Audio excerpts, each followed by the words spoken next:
Bonjour mes chers collègues. Donc j'ai créé cette chaîne YouTube justement uniquement pour les enseignants, stagiaires, les débutants, ceux qui travaillent dans des écoles privées, pour les aider à élaborer justement leurs leçons. Donc aujourd'hui on va commencer par les jeux qu'on peut proposer pendant la séance des travaux dirigés. Donc je ne fais uniquement des jeux pendant cette séance et ça marche super bien.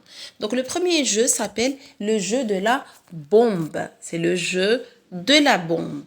Donc ce jeu consiste à faire quoi? Il consiste à justement prendre une feuille, vous allez la froisser, vous n'aurez pas besoin de matériel. Vous allez froisser une feuille comme est montré dans la photo. Vous allez froisser une feuille sous forme de boule ou bien tout simplement vous allez ramener avec vous une petite balle. Donc, une petite balle, tout simplement. Voilà. Ça, c'est la première étape. Deuxième étape, vous allez mettre les élèves sous forme de cercle. C'est beaucoup mieux, comme ça, comme montré dans la photo, c'est beaucoup plus simple pour faire passer le ballon. Parce que l'un passe le ballon à l'autre qui est juste à côté, comme ça, à tour de rôle. Ça, c'est deux. Troisième étape, vous allez prendre une feuille blanche, vous allez la découper en petits morceaux. Sur chaque morceau, vous allez écrire un thème, un sujet. D'accord? Essayez de varier les sujets et mettre beaucoup de sujets surtout. Donc, vous pouvez mettre, par exemple, vous allez écrire, par exemple, les moyens de transport, les fruits et les légumes, les moyens technologiques, les appareils électroménagers, vous avez par exemple les différents sports qui existent. Vous avez plusieurs thèmes, les champs lexicaux. Donc, vous pouvez surtout dans la leçon du champ lexical. Donc, vous pouvez travailler ça aussi. Donc, les champs lexicaux. Donc, tout ce qui est champ lexical de la nature, la cuisine, la supérette, etc. Donc, essayez de varier les thèmes pour inspirer les élèves surtout.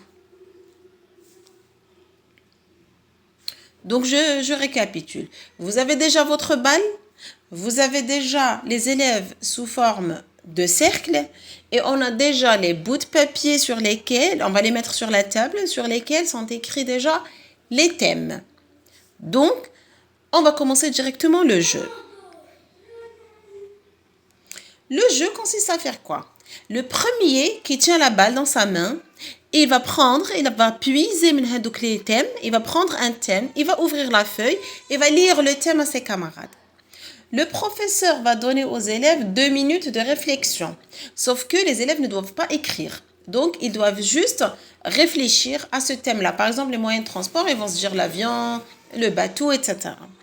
Donc, quand ces 2 minutes de réflexion se sont écoulées, eh ben, ils vont commencer à donner des réponses. La règle du jeu dit la règle dit celui qui va répéter le même mot que son camarade, il va sortir du jeu. Donc, c'est le premier perdant. Il va sortir du jeu. Ainsi de suite, jusqu'à obtenir un seul gagnant. À la fin, je dois trouver juste un seul gagnant.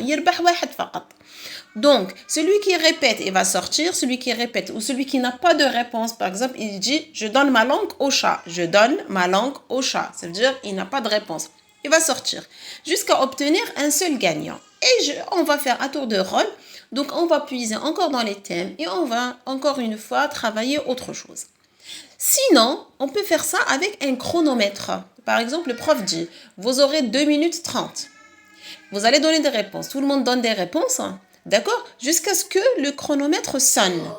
Dès qu'il sonne, dès que le chronomètre sonne, par exemple, Anis dit bateau et le chronomètre sonne. Et bien, celui qui est juste derrière, juste devant Anis, il va perdre. Par exemple, il y a Anis qui va parler, après ce sera Inès.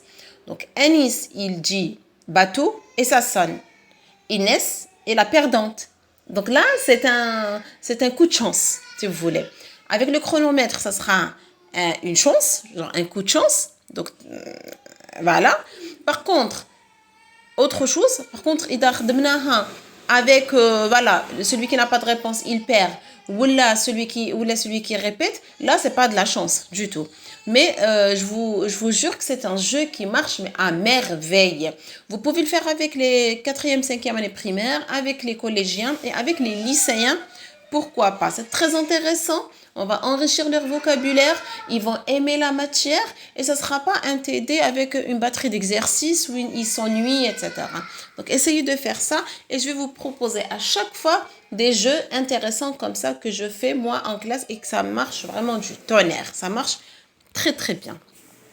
Si vous avez aimé, donc n'oubliez pas de vous abonner à la page parce qu'il y aura vraiment de belles surprises, des leçons modèles, comment je prépare mes fiches, etc. Merci à vous.